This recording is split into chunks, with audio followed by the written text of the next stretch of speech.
All right, we'll kick off the webinar. Good morning. My name is Irene Darenko-Smith, and I'm head of Fujifilm Process Automation. Together with CodeBlue, we're part of the Fujifilm group, and our mission is really to help Kiwis work smarter. So today, on I think this very miserable day for most of New Zealand, we welcome you to our third webinar in our innovation series, where we will focus on Microsoft technology platform for non-for-profit organizations. We've got Amelia and Matt who will talk about what a non-for-profit organization is for Microsoft to qualify for specific non-for-profit licensing, and also what Microsoft technology can help non-for-profits run better. We will also share some real-life examples as we go through the presentation, so stay with us. Throughout the presentation, we will post some links into the chat box if you'd like to follow those as we share the information and the resources for non-for-profit. So let me introduce Amelia and Matt. Amelia is a Microsoft Dynamics 365 consultant who has been working with Dynamics for over 20 years. Amelia has a real passion for helping organizations work smarter with technology. And Matt Bourne is solution architect and the practice lead for Modern Workplace at CodeBlue. Matt has over 20 years of IT experience and 10 years of working with Microsoft technology. And he has a real passion for automation and governance. There you go. With that, I will hand over to Amelia to start the presentation. Good morning, everybody. If we can just go back one slide, Matt, just to the agenda.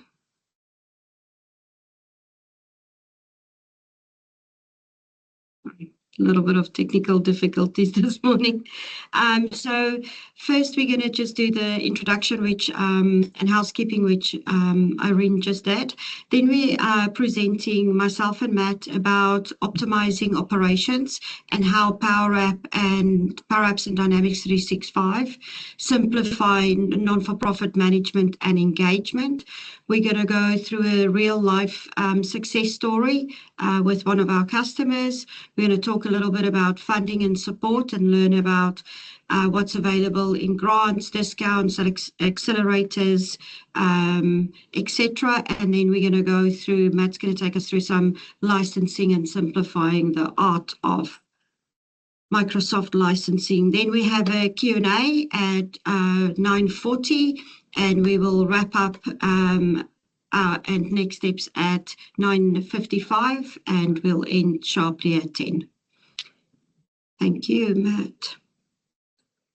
Okay, so I think firstly we need to talk about Dynamics and the non-for-profit. So today is really to discover how to make the most of the Microsoft Cloud for non-for-profit from both a business application point of view and from a Microsoft licensing point of view, because there's always two components to it, and see what the product's capabilities is and how to use and implement those. Within the Microsoft Power Platform, as I said, Microsoft 365, Azure, and all of the things that make sense within the Microsoft ecosystem. Matt, if you can go to the next slide, please.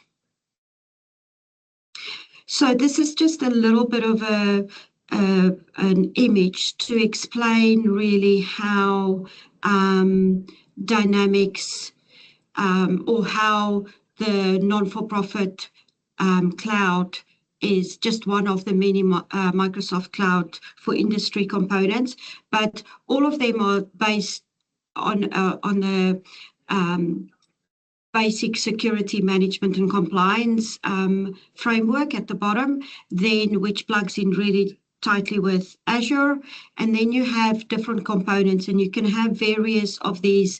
You don't have to have all of them, but most organizations will obviously have M365, which is your Office or your Office productivity tools.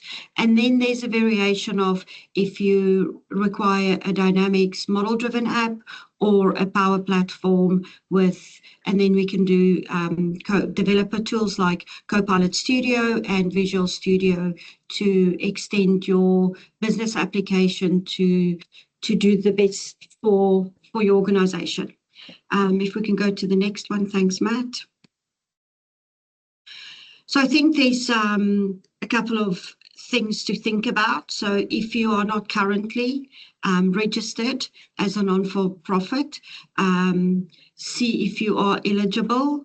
Kaz will put a URL in the chat to where you can find these things. So is my organization eligible?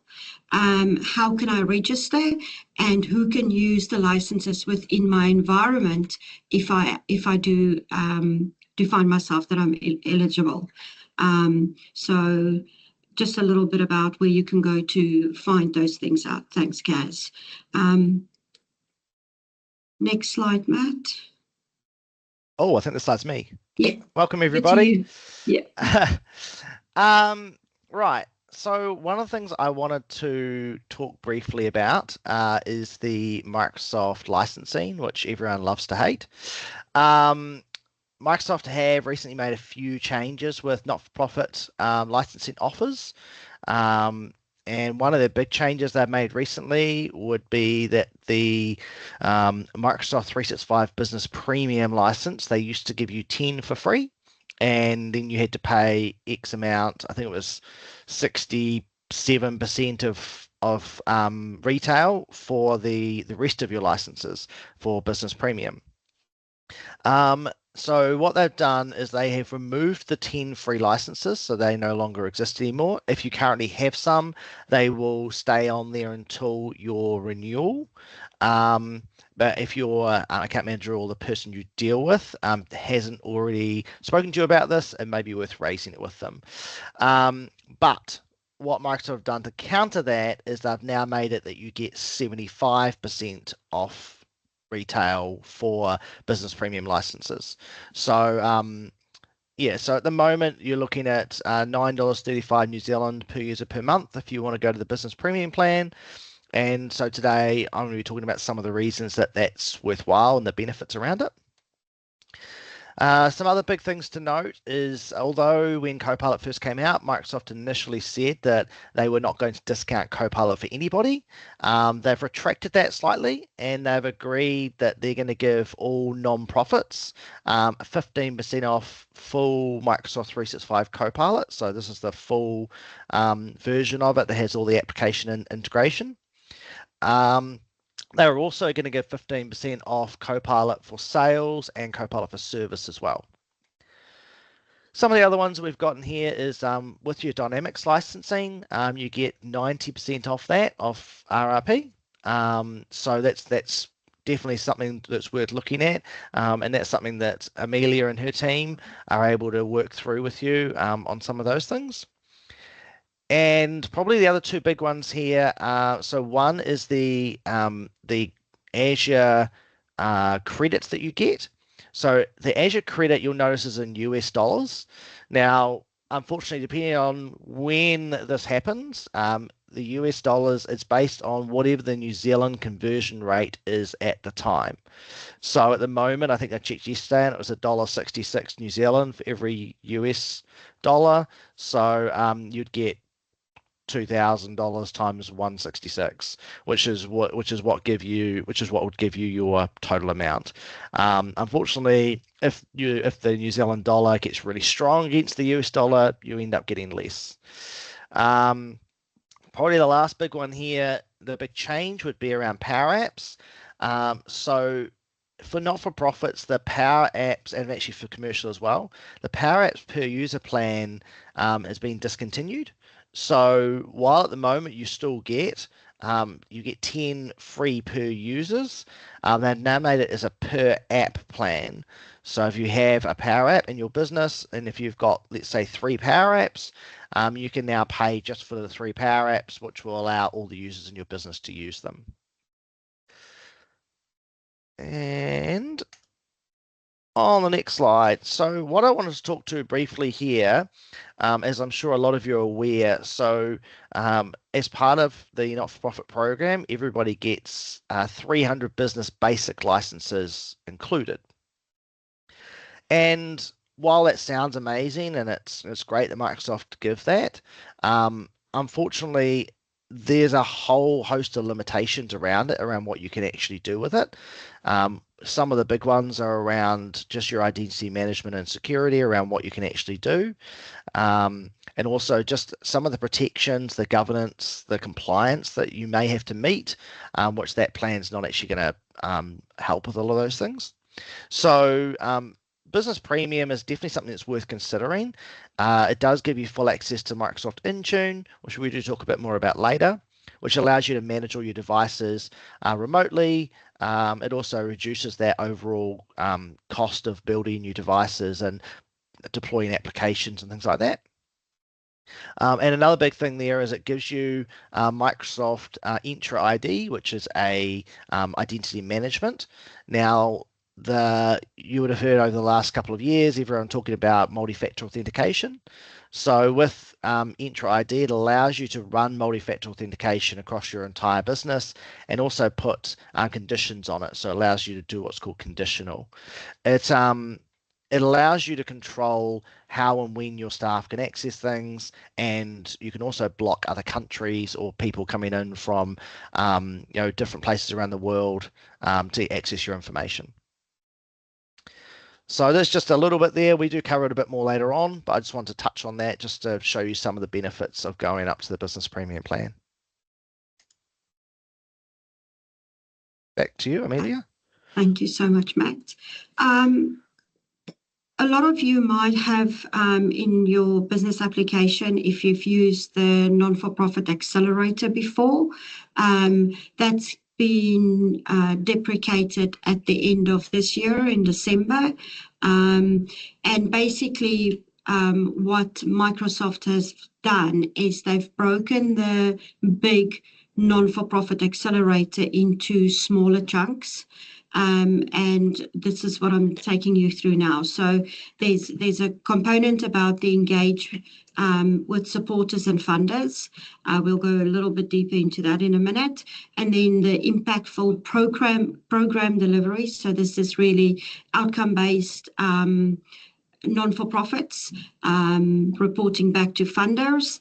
And then, as we mentioned, and Matt has taken you through, the secure, streamlined operations.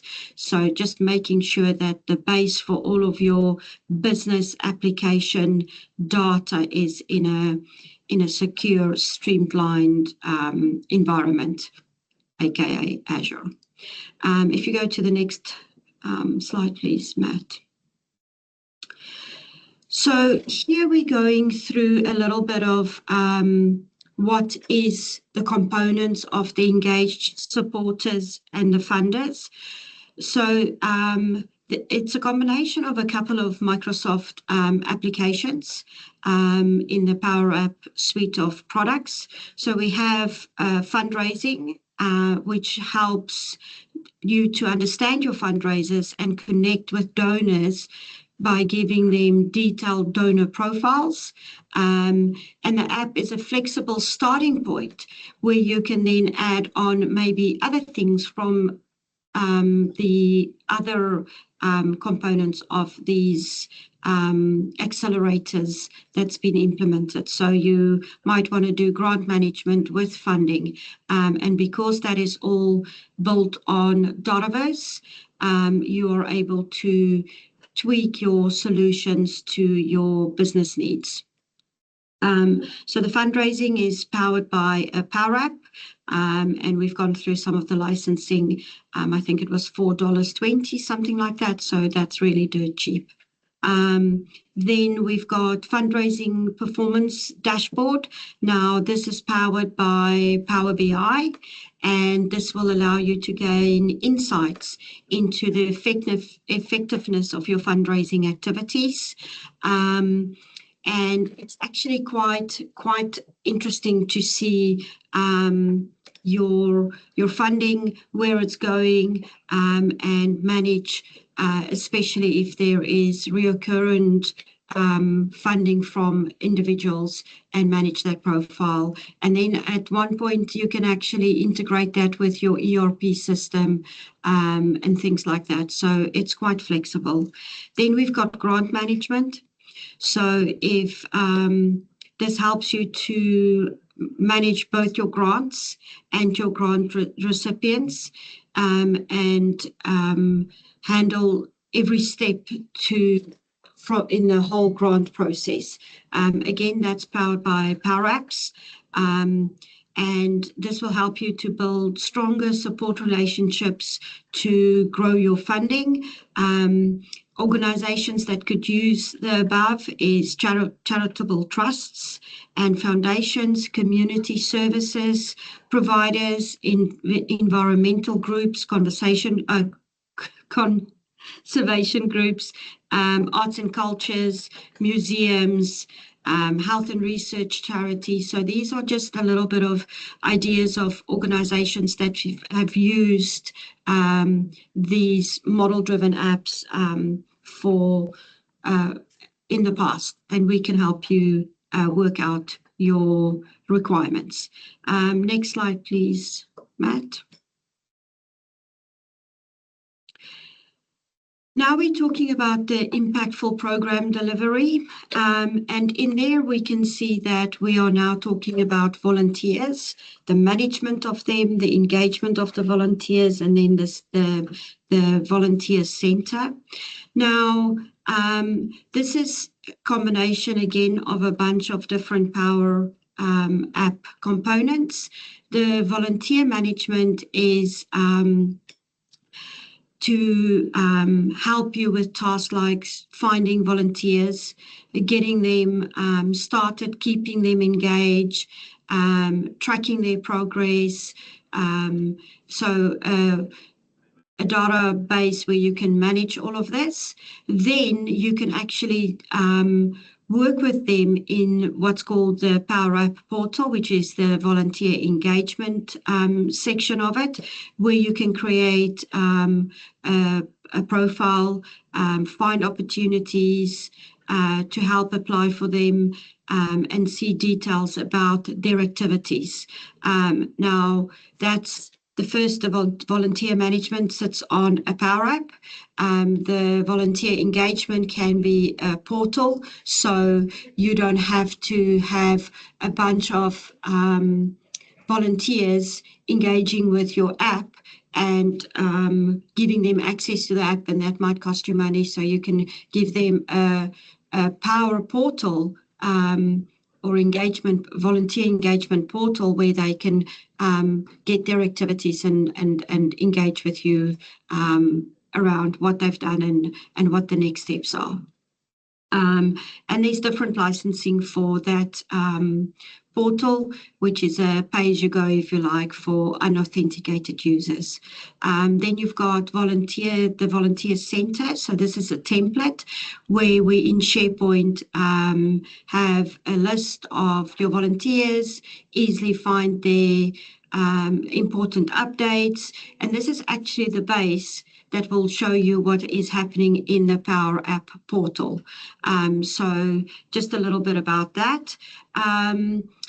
Organizations that are using these impactful programs are companies or organizations for health and social services, mental health, disability support, and we've really worked closely with a bunch of non-for-profits within our team over the last couple of months around implementing outcomes-based partner management systems. We'll take you through an example in a minute. We've got some Power BI reporting going for some of our customers. Organizations like Education and Youth Services, Youth Town, the Dingle Foundation, organizations like that are organizations that use the volunteer management engagement business applications. If we go to the next slide, Matt. There are a few additional ones, which is the management of the volunteers. And again, that's through a template to quickly create a Microsoft Teams space where you can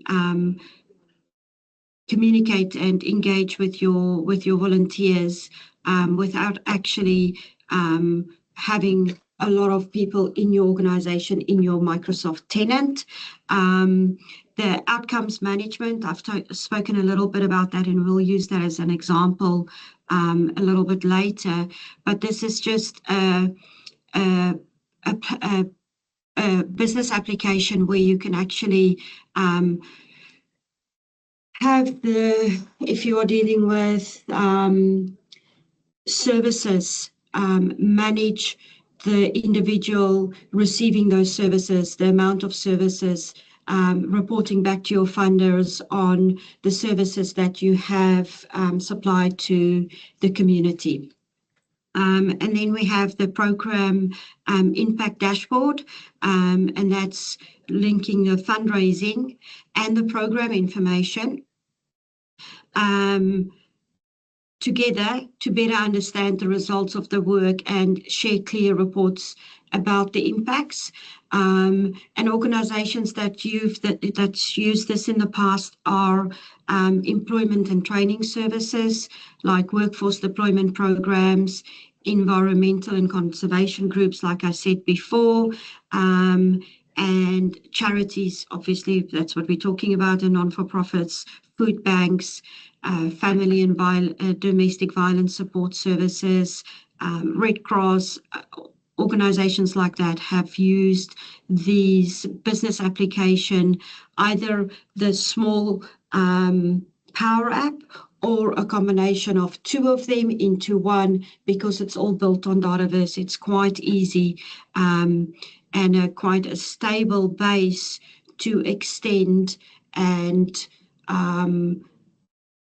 move with funding requirements based on your funders. The next slide, we just talk about a little bit, sorry, Matt, if you don't mind just flicking to the next. Thank you. And as we said before, this is that bottom layer, which is it's the landing zone, really, to make sure that you set up the tools, getting the settings ready for a smooth, secure migration into or set up into Microsoft Azure, which makes your governance a little bit easier, make sure that you're a secure, stable platform for future growth. Thanks. While preparing for the webinars, I came across this report, which is the Non-for-Profit Governance and Performance Study for 24 to 25. And it's quite interesting because this is one of very few studies that is focusing on Asia specific, so it's not a global report. And it talks here about 19% of the non-for-profits reported a cybersecurity incident in the past year. And that's something to be really cognizant of. Kaz has just put the link to the report for you to read if you like. But it just makes a little bit of sense to think about where you are in your business transformation and what things to consider, making sure that the data that you have about the people that you either support or the volunteers that go out and help your food bank or any of those types of activities, how secure is that data, and make sure that you don't land on the front page of the Herald. Thanks, Matt. Back to you.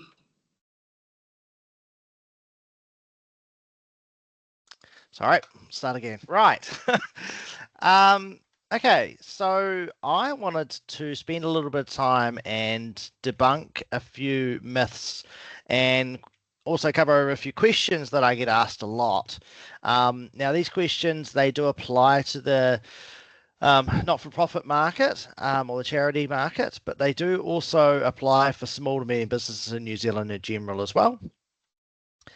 And so one of the biggest questions I get is, what is data security and compliance?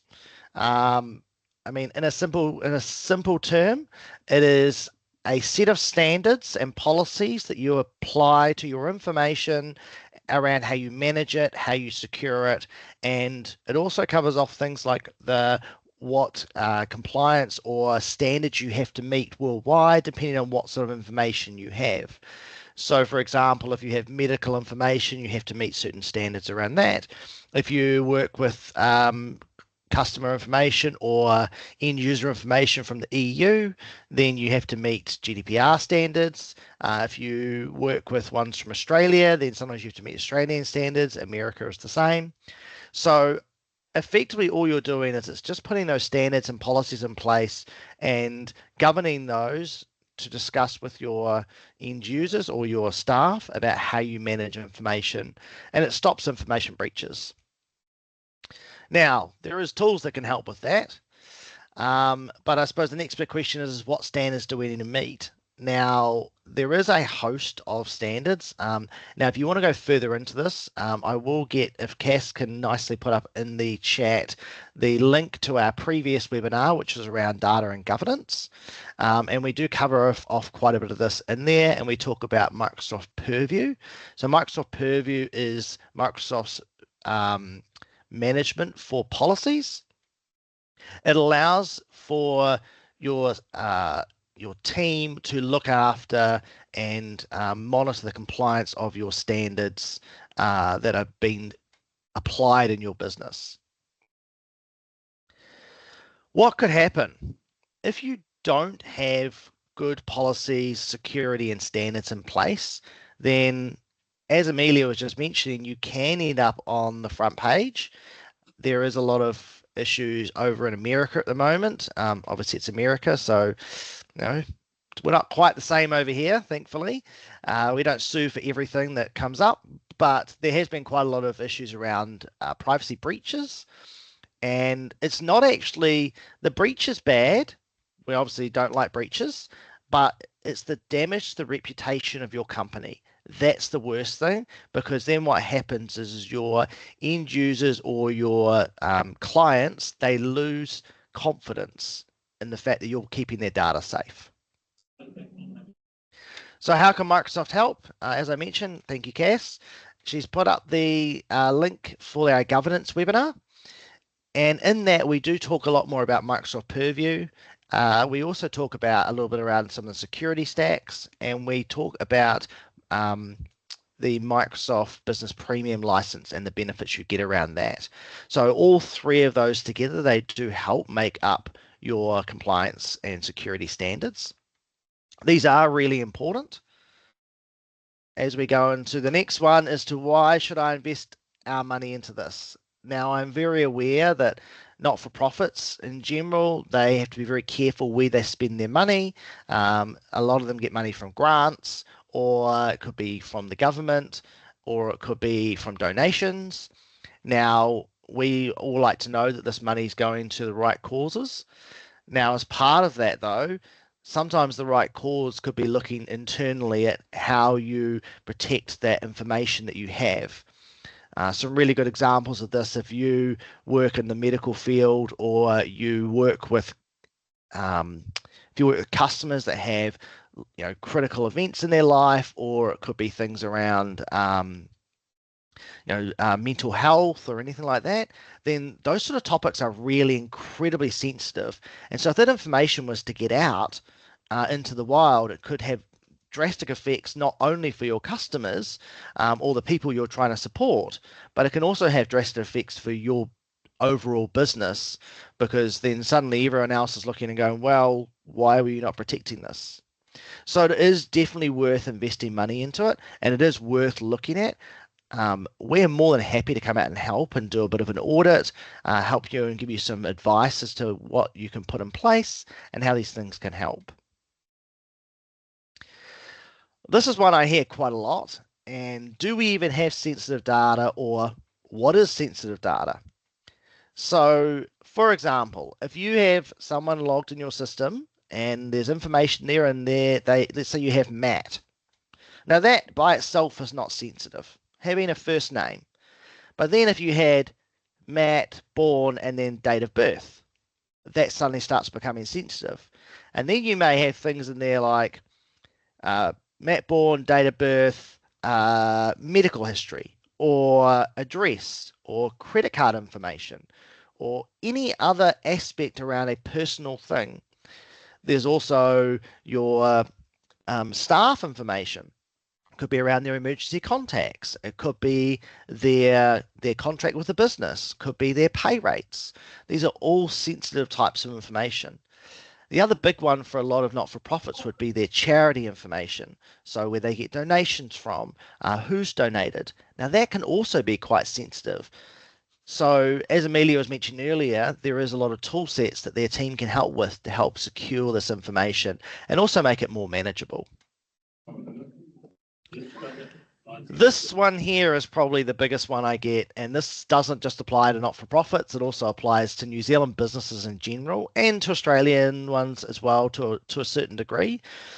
But one of the big things I hear a lot is, not only we're too small as in the company, but New Zealand, we're too small, we don't need to worry, no one's going to attack us. Unfortunately, with the rate the internet has grown, so if you'd said that 20 years ago, I probably would have said, yeah, that's fair, okay. But now to someone who's sitting behind a screen in some other country, I'm not going to list them out because I don't want to slag any countries off. But, someone sitting there with the speed of the internet now, it doesn't matter whether your business is in America, it's in Australia, it's in New Zealand, it's in, Alaska. It doesn't make any difference to them. They can access that information in less than a second. So whether you're 100 meters down the road or on the other side of the globe, it doesn't actually matter. If they want to get in and they want to do damage, they can find a way. So what we want to do is we want to make sure that we put enough roadblocks in that we can make it so we deter them. The best example I always used to give is that if you've got let's say someone wants to rob a house and they go up to one house and they look at it and go, oh, that looks really nice, but that house has got an alarm on it and it's got big deadbolts on the doors, that's going to be effort. And then the house next door has no alarm and the doors are unlocked. Now, while they might not get as much stuff from it, it's a much easier target, so that's what they go for. So what we're trying to do is we're trying to deter them. Now, we can't always stop them, but we want to try and deter them as much as we can so they don't even try. So that's the idea of having good data security and compliance, is trying to deter people from even trying to attack. Now, these stats here are not solely based on not-for-profit like Amelia's ones are. These ones are actually worldwide. And one thing I forgot to mention on Amelia's slide before, so her one had 19%, but the one big aspect around that slide is that, if I just go back to it quickly, just go back. So this one here, one of the big words here is that not-for-profits reported 19%. So reported means that the number is going to be much larger than that in reality, because a lot of businesses don't report this information. And I understand why, but what it means is that we don't get good information because a lot of businesses don't report it. Now, this one here, so 83% of organizations will experience more than one data breach in their lifetime. Having worked in tech now for near on 20 years, I fully believe that stat. I know a lot of businesses who have been breached, and that's just in the world that I've worked in. So, and obviously we hear about all the big bad ones, but it's all the little ones that go unnoticed. And the other thing is that if you're not monitoring for information to see what's going on, then you don't know if you've been breached. So that's also a risk as well. I just want to touch quickly on this slide. I'm not going to go too deep into it. So on this slide here, as you'll notice, we've got, this is just talking about that multi-factor authentication I was mentioning earlier. So this is your Microsoft Entra ID, and what this allows for is it allows for you to protect the information in your environment by requiring multiple things when you connect. So it'll pop up on your phone and it will say, are you connecting from this location? Is this you? And so it just creates that protection aspect. And this is at the base end of security, and it's something I 100% recommend that every business has in place. So if you don't, please reach out to us so we can have a chat and we can see if we can help you get this implemented. Right. I couldn't do a Microsoft event without talking about Copilot because it would just, this day and age, would be a little bit criminal, to be fair. So obviously we have Microsoft Copilot.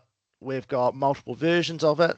We did do a really nice Copilot webinar, which I'm sure Cass will lovely put in the chat for us. This one here was around not only Copilot for productivity and AI for productivity, but also around AI for organizational productivity as well. So we split it into personal productivity and organizational, and both Amelia and I presented on that as well. It was a really good one, and I do some demos in there. The demos do cover over some of the personal productivity and some of the things you can do with it that a lot of people just aren't aware of. And so obviously I focused in that one very heavily on the paid Copilot, and there's a lot of ways you can utilize it and get the best out of it. Right, before we finish up, we wanted to do a bit of a story time. So story times are always fun. So we wanted to talk about a business that we have done some work for, and this was a not-for-profit business. And they had multitude of problems. So first up, how did we start? So we went for an RFP with this business. They went out to market. They wanted a new company to help them. They weren't very happy with their current provider. Their current provider wasn't giving them any direction, and they didn't show them how they could proceed with them in the future. So they went out to market, and Fujifilm and Code Blue went for the RFP, and we won it. So one of the first things we then did was we went and worked with them to really understand their business. Understanding their business is really important, because if we don't understand their business, then we don't know exactly how to help them. Because while businesses are, in general, they have a lot of similarities between them, if we don't completely understand what that business is trying to achieve, we could give them misinformation or the wrong information. And this particular business, it had 35 staff in the office, also had 700 staff around the country, and I think Amelia was saying about 200 houses they also monitor and manage as well. Yeah, over 200 houses that they have laptops or desktops in the house. Yep. So as you'll see on the screen, they had some pretty big issues. So they had multiple vendors, and having multiple vendors means you get a lot of this. Oh, it was their fault. No, it's their fault. No, it's their fault. And that happens a lot. One of the other big ones is during COVID, they did a rushed migration. This was quite common around that time for businesses that were on quite old hardware. So they did a really rushed migration. Their devices were all in work groups, meaning they weren't centrally managed. So when we say not domain joined, what it means is that they basically weren't part of the organization or as a device. They were just effectively a whole bunch of devices sitting out there that weren't actually very well managed. There was no best practice or security standards in place. And when someone was, when they were onboarded as a customer to us, we discovered that they actually had almost no documentation across any of their environment, and there was no consistency. So one device was set up this way and another device was set up this way, and it caused lots of issues. So right off the bat, straight away, the first thing our team did was they went through and they sat down and they documented everything.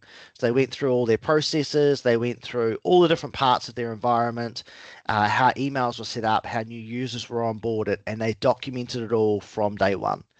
And this was really important because it allowed our service desk to start being able to support that team. We then also put in some best policy practices and some governance just to really help get through so we could get through and start working on the future of this company. One of the other big things that we did, and this really led from the documentation, was we worked and collaborated with the internal teams. So they had an internal team of 2 who, before we came on board, would just run off their feet. They were putting out fires left, right, and centre. They actually couldn't get any of their job done. So what we did was we worked with them to really reduce their noise, to allow them to focus on the things they needed to focus on, and let our service desk take over all that. I need my password reset. Hey, I can't log in. My email's not working. So we took away all that noise.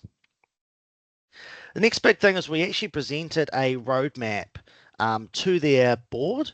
Now, it says on the same screen that it was a tech roadmap. So we did a full technology roadmap. And as part of this, what we really did was we wanted to articulate to them the value of it and how they can get the most out of it. The other big thing is that we showed them how we could align their technology to their goals, their company goals, but also their values and their vision. So these were really important to them, and it's something we wanted to align with. So we just worked with their board and we worked through and we explained why. And after we went through and we showed the value of this, they got 100% behind us, and they greenlit for us to go ahead and start doing some of these projects that came off this. So what do we do first? So we are partway through this transition process with this customer, and there's still a few more things to do, but we've nailed some of the big ones. So one of the first things we did was we standardized all the devices. So we upgraded them to a Microsoft 365 Business Premium plan. So this allowed them to have access to governance and the Intune management tools and the security. So when we upgraded them, what it allowed us to do is we allowed us to standardize all their devices using Microsoft Intune. So what that meant was that all their devices were built the same way. We could remotely lock a device if it was stolen, or if it was lost, we could wipe it remotely as well. So it meant that information couldn't get out. We also encrypted all the devices so that every device was encrypted from the get-go. As soon as it was built, it was straight away, it was encrypted before it got any information on it. The next big thing is we rolled out the Fujifilm Code Blue security stack across their environment. So there's a stack of security. One of the big things around Microsoft 365 and moving to the cloud is, in the past, you would have had if you think of a fence around your house and you have a lock on your front gate. So that's a little bit like what a firewall is, which is what things would have been like in the past. So you've got this one entry point. If they can get through that, then they have access to everything. When you go to the cloud, we want to layer that security. So instead of just having a lock on the gate, we've then also got deadbolts on the doors. We've got an alarm system. We've got cameras. We've got sensors around the yard. We've got locks on the windows. We've got double glazed windows with armor piercing on the windows. We want to put as many layers as we can to really deter people and stop them from getting in. They get past one, they hit another layer straight away. If they get past that, they hit another layer straight away. And the idea is just to stack that security on as much as we can, but at the same time making it simple and easy for our staff to use it, which is where that conditional access comes in. So we can say, hey, confirm who you are. And then it uses things like, oh, I can see you're coming from this particular address. Right, you connect from here regularly. Great. I can see you're coming from this device. Okay, I trust that device. That's great. But then it will also look at things like if you've just connected from Hamilton, and then 5 minutes later you try and connect from India, it'll go, this one doesn't seem quite right. So it will block that connection.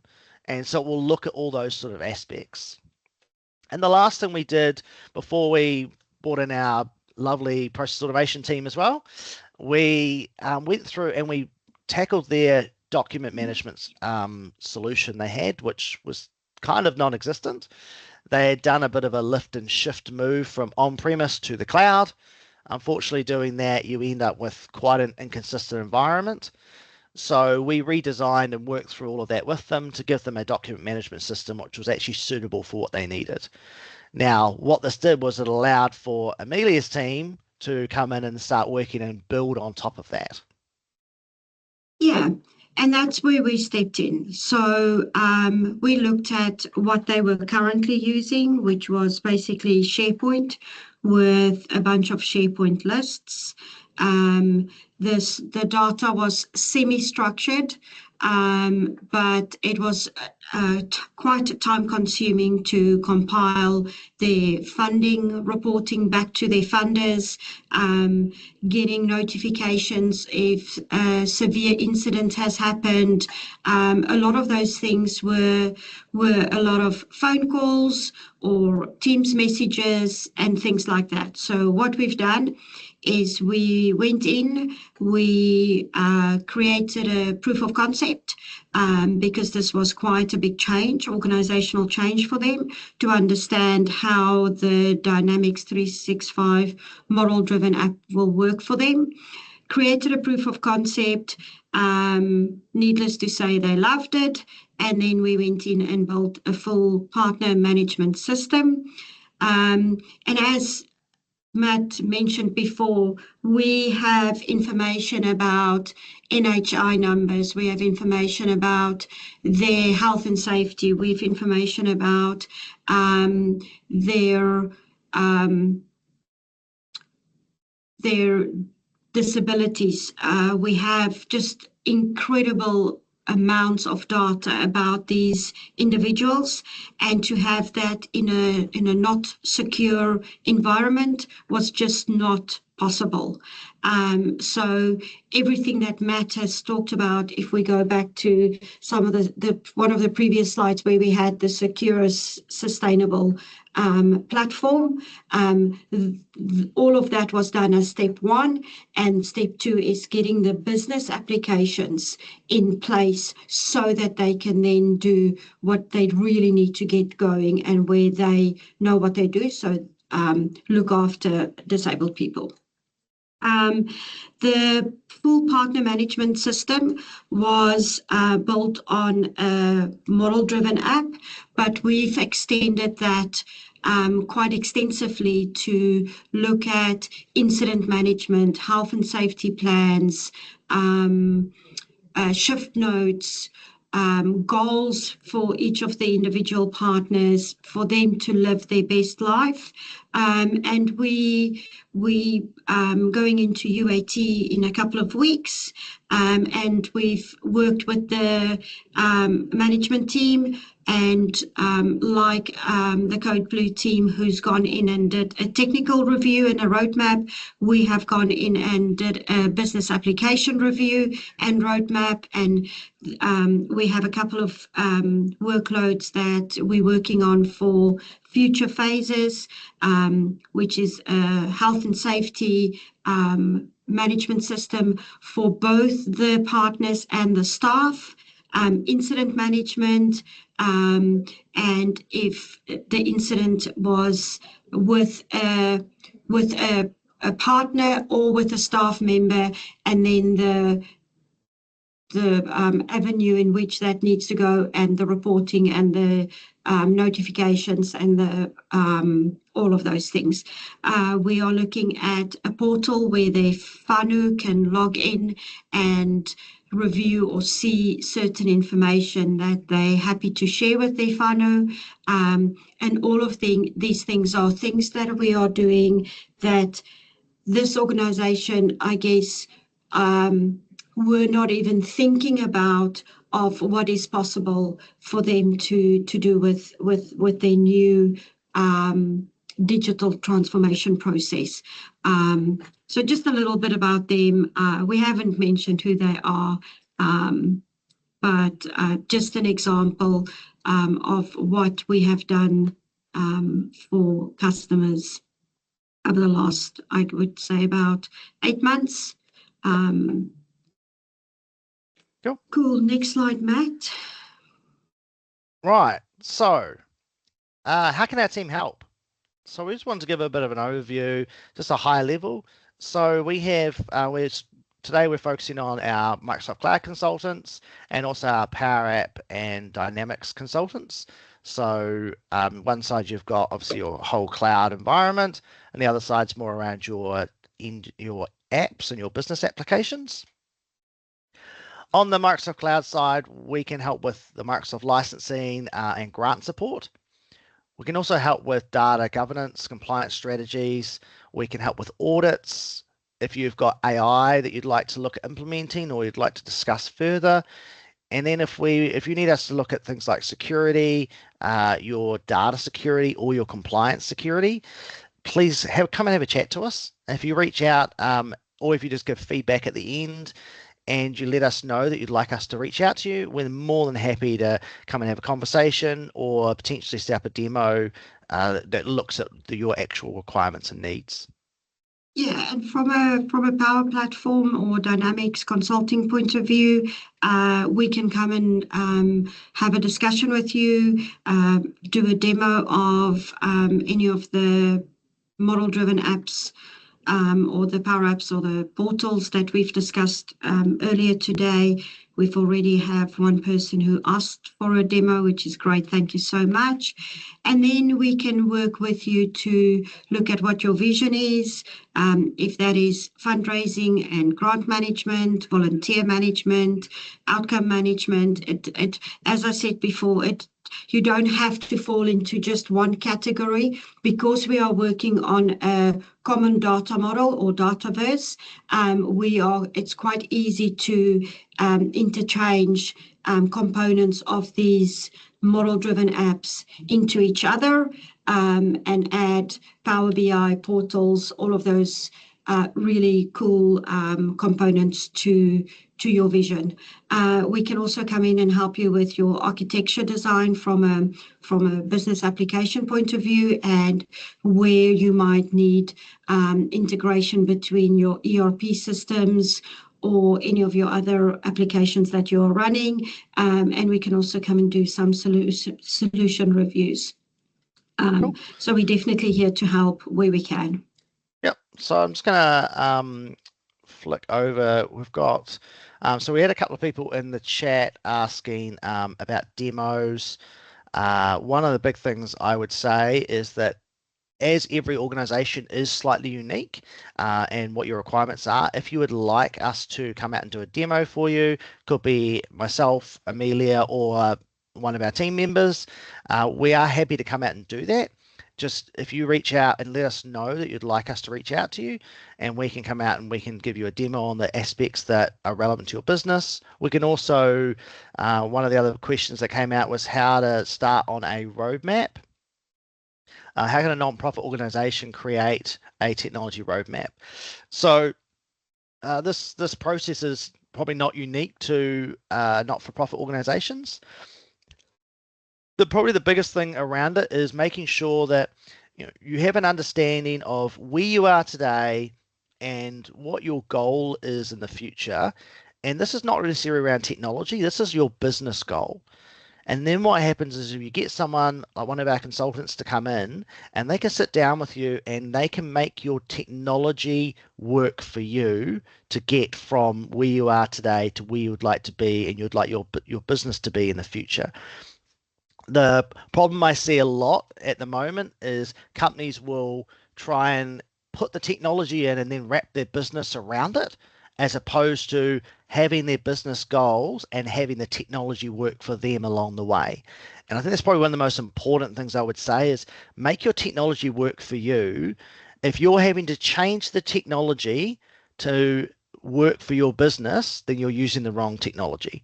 It's probably the simplest thing. I see it with applications all the time, where a company they'll get an application off the shelf and they will spend months and months and months and modify 60% of the application to make it work for them. That can cause effects because obviously the next time the application's updated, you've then got to spend months fixing all the changes that have happened with that update.